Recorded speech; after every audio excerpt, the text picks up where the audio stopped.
आज अयोध्या धाम पहुंचने वाली है। नेपाल के जनकपुर धाम से चली भारी यात्रा। रामलला की प्राण प्रतिष्ठा के लिए ससुराल से भेजे जा रहे हैं उपहार।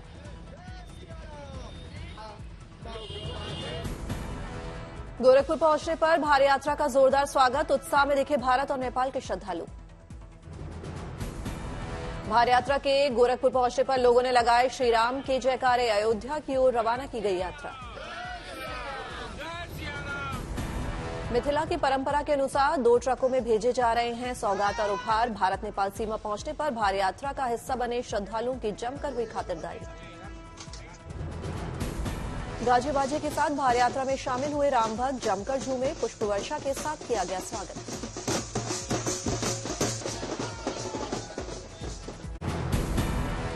अयोध्या में राम मंदिर में रामलला की प्राण प्रतिष्ठा की तैयारियां तेज। इंतजामों को दिया जा रहा है अंतिम रूप।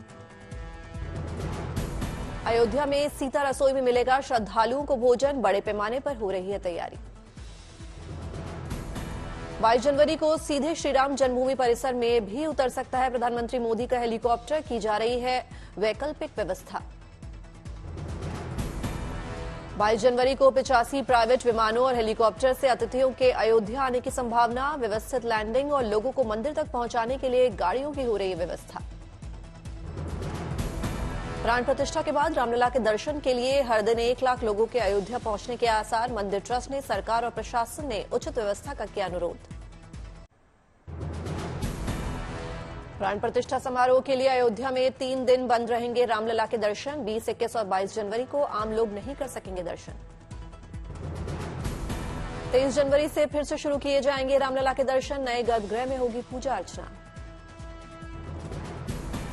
रामलला की प्राण प्रतिष्ठा के लिए निमंत्रण पत्र की खास तस्वीरें आई सामने। लाल रंग के कार्ड पर लिखा गया है संदेश।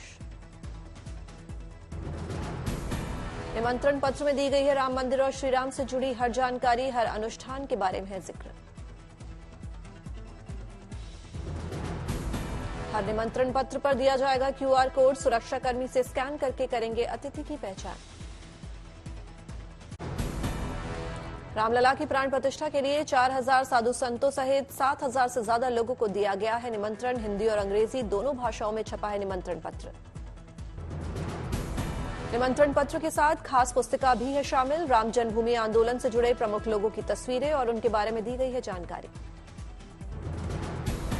रामलला की प्राण प्रतिष्ठा के लिए देश भर में तैयारियां। इंदौर में 22 जनवरी को जलाए जाएंगे 1 करोड़ 11 लाख दीप। रामलला की प्राण प्रतिष्ठा के अवसर पर राममय होगा इंदौर शहर। जगह जगह लगेगी राम मंदिर की अनुकृति। बांटी जाएंगी मिठाइयां। इंदौर में 22 जनवरी को भजन संध्या और धार्मिक अनुष्ठान का होगा आयोजन। शहर में होगी शानदार लाइटिंग। मध्य प्रदेश के नगरीय प्रशासन मंत्री कैलाश विजयवर्गीय ने दी जानकारी। प्राण प्रतिष्ठा के अवसर पर 31,000 बच्चों के साथ राम मंदिर पर चित्रकला का होगा आयोजन। बनेगा वर्ल्ड रिकॉर्ड। अतिरिक्त पुलिस महानिदेशक पीयूष मोडिया ने किया अयोध्या की टेंट सिटी का दौरा। सुरक्षा इंतजामों का लिया जायजा। रामलला की प्राण प्रतिष्ठा से पहले गायक और सांसद मनोज तिवारी की खास तैयारी। लॉन्च किया राम नाम का नया गाना। रामलला की प्राण प्रतिष्ठा से पहले देश भर में बढ़ी राम मंदिर की मॉडल की मांग। मुरादाबाद में बढ़ा कारोबार। सूरत में सनातन के प्रति प्रेम का अनोखा उदाहरण। 69 साल के मुस्लिम शिक्षक को कंठस्थ है रामायण की चौपाइयां। भगवद गीता के श्लोक भी हैं याद। अयोध्या में गूंजेगी वाराणसी घराने की शहनाई। प्राण प्रतिष्ठा कार्यक्रम में शहनाई वादक दुर्गा प्रसाद प्रसन्ना देंगे संगीत में प्रस्तुति।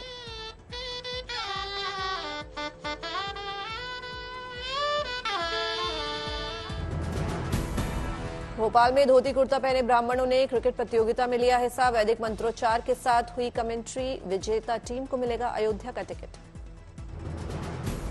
अयोध्या में प्राण प्रतिष्ठा के आयोजन को लेकर सुल्तानपुर जिला प्रशासन ने कसी कमर। श्रद्धालुओं के सुगम सफर के लिए सड़कों को गड्ढा मुक्त बनाने का किया काम शुरू।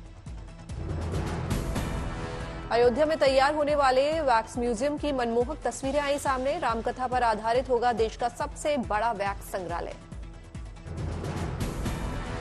पुणे के पिंपरी चिंचवड़ में अयोध्या राम मंदिर की थीम पर लगाई गई रेप्लिका। लोगों को राम मंदिर देखने का होगा एहसास। अलवर से रवाना हुआ जानकी रसोई का रथ। बर्फानी सेवा समिति की तरफ से अयोध्या में 40 दिनों तक हर दिन 5000 श्रद्धालु कर सकेंगे भोजन। पीएम मोदी ने शेयर किया जुबिन नौटियाल का गाया भजन। मनोज मुंतशिर शुक्ला। उत्तराखंड के सीएम पुष्कर सिंह धामी ने आज जुबिन नौटियाल के भजन के साथ की रोज होने वाली बैठक की शुरुआत। पीएम मोदी ने ट्वीट का किया जिक्र। अहमदाबाद में बने 7 ध्वज दंड राम मंदिर में किए जाएंगे स्थापित। सीएम पटेल ने जगतगुरु रामभद्राचार्य की मौजूदगी में 7 ध्वज दंड को किया रवाना।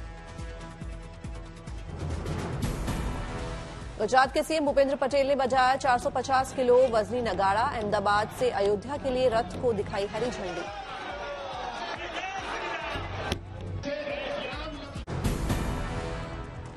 जयपुर दौरे पर प्रधानमंत्री मोदी आज राज्यों के पुलिस महानिदेशक और पुलिस महानिरीक्षकों के सम्मेलन को कर सकते हैं संबोधित।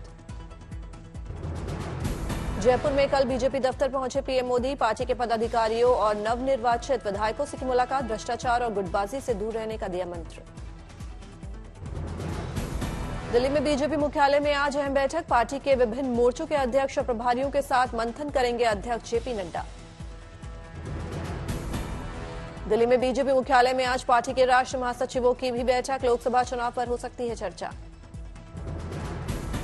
गुजरात में आज राज्य के बीजेपी सांसदों और विधायकों की बैठक। 2024 के चुनावों के लिए होगा मंथन। मुख्यमंत्री भूपेंद्र पटेल और केंद्रीय मंत्री मनसुख मांडविया रहेंगे मौजूद। आज 3 दिन के दौरे पर गुजरात जाएंगे अरविंद केजरीवाल। जनसभा को करेंगे संबोधित। जेल में बंद पार्टी के विधायक से करेंगे मुलाकात। दिल्ली से स्वाति मालीवाल होंगी आम आदमी पार्टी की राज्यसभा उम्मीदवार। सुशील कुमार गुप्ता की जगह बनेंगी राज्यसभा सांसद। स्वाति मालीवाल ने दिल्ली महिला आयोग के अध्यक्ष पद से दिया इस्तीफा। 8 साल तक संभाला आयोग का कामकाज। संजय सिंह और एनडी गुप्ता को फिर से भेजा जाएगा राज्यसभा। आम आदमी पार्टी की राजनीतिक मामलों की समिति ने किया फैसला। आम आदमी पार्टी के मुताबिक अब हरियाणा की चुनावी राजनीति में ज्यादा सक्रिय होंगे सुशील कुमार गुप्ता। प्रदेश में संभाल रहे हैं पार्टी की कमान। नीतीश कुमार को इंडिया गठबंधन पर संयोजक बनाने पर कांग्रेस ने साथी दलों के पाले में फेंकी गेंद। कहा सभी लोगों की राय से हो सकता है फैसला। शिवसेना यूबीटी गुट के नेता संजय राउत का बयान। महाराष्ट्र में एमवीए गठबंधन के बीच सीटों की साझेदारी। अंतिम चरण में नहीं है कोई मतभेद। लोकसभा चुनाव की तैयारियों में जुटी कांग्रेस। उम्मीदवारों के चयन के लिए 5 स्क्रीनिंग कमेटी बनाने का ऐलान। झारखंड में सीटों की साझेदारी पर बोले कांग्रेस नेता आलमगीर आलम। आलाकमान को करना है आखिरी फैसला। दिल्ली की पूर्व विधायक अलका लांबा नहीं महिला कांग्रेस के अध्यक्ष। वरुण चौधरी बने एनएसयूआई के अध्यक्ष। पंजाब के राज्यपाल बनवारी लाल पुरोहित ने लिखी सीएम भगवंत मान को चिट्ठी। पंजाब के कैबिनेट मंत्री अमन अरोड़ा के गणतंत्र दिवस पर तिरंगा फहराने पर उठाया सवाल। एक पुराने केस में कुछ दिन पहले सुनाई गई थी सजा। महादेव ऐप मामले में अहम खुलासा। अपने बयान पर कायम है गिरफ्तार असीम दास नाम का शख्स। कबूली थी पूर्व सीएम बघेल को कथित तौर पर रकम पहुंचाने की बात। ईडी ने कोर्ट को दी जानकारी।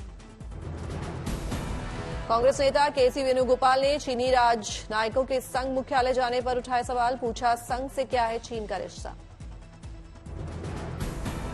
मुंबई में कई म्यूजियम और संस्थानों को बम की धमकी। पुलिस कर रही है जांच।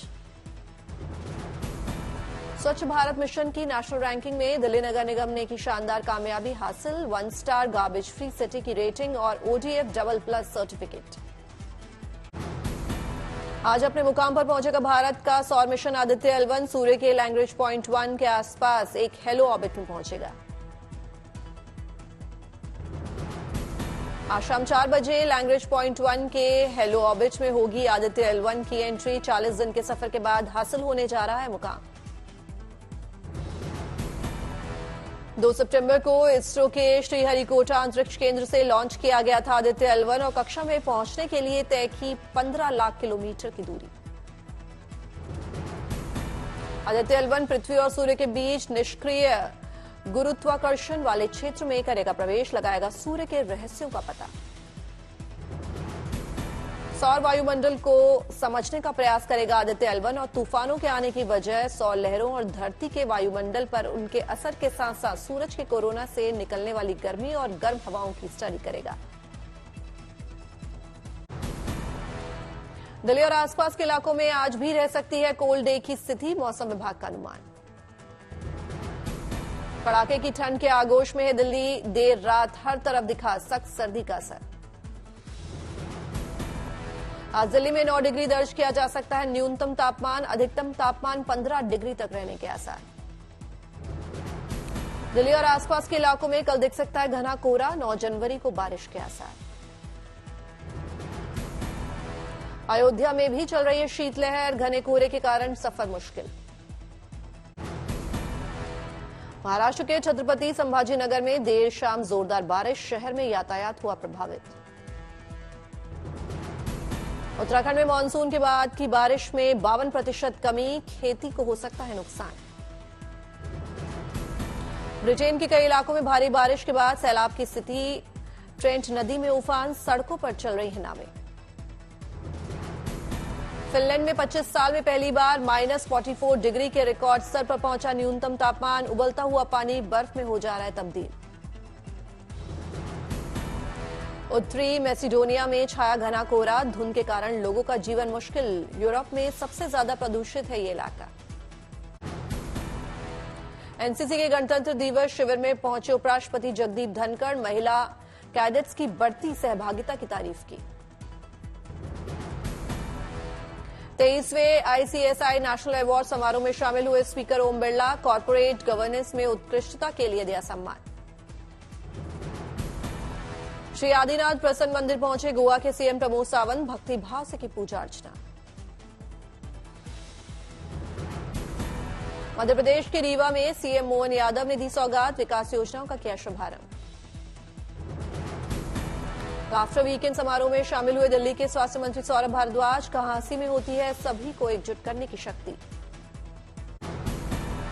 राजस्थान में कोटा के पास रेल हादसा, लेकिन कोई हताहत नहीं, राहत बचाव जारी।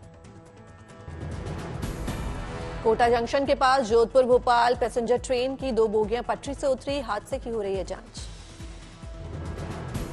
गुवाहाटी में आग लगने की घटनाओं पर जागरूकता और आग बुझाने के लिए mock drill, Assam power distribution company ने किया आयोजन। श्रीलंकाई नौसेना ने 21 भारतीय मछुआरों को किया रिहा, चेन्नई पहुंचने पर हुआ स्वागत। महाराष्ट्र के अकोला में 10 फीट के अजगर का रेस्क्यू, वन विभाग ने जंगल में छोड़ा। मुरादाबाद में एक घर में घुसा तेंदुआ, वन विभाग के कर्मचारियों ने मुश्किल से किया रेस्क्यू। मुंबई में लगा gem jewellery exhibition, deputy CM Devendra Fadnavis ने किया उद्घाटन।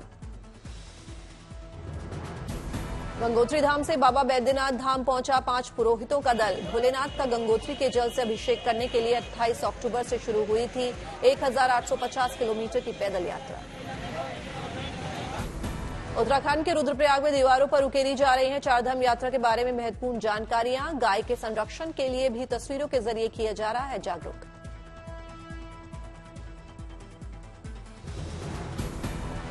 जमशेदपुर में 3 दिन के डॉग शो की शानदार शुरुआत, 386 से ज्यादा डॉग्स ले रहे हैं भाग, खेलों और स्टंट्स का अनूठा प्रदर्शन।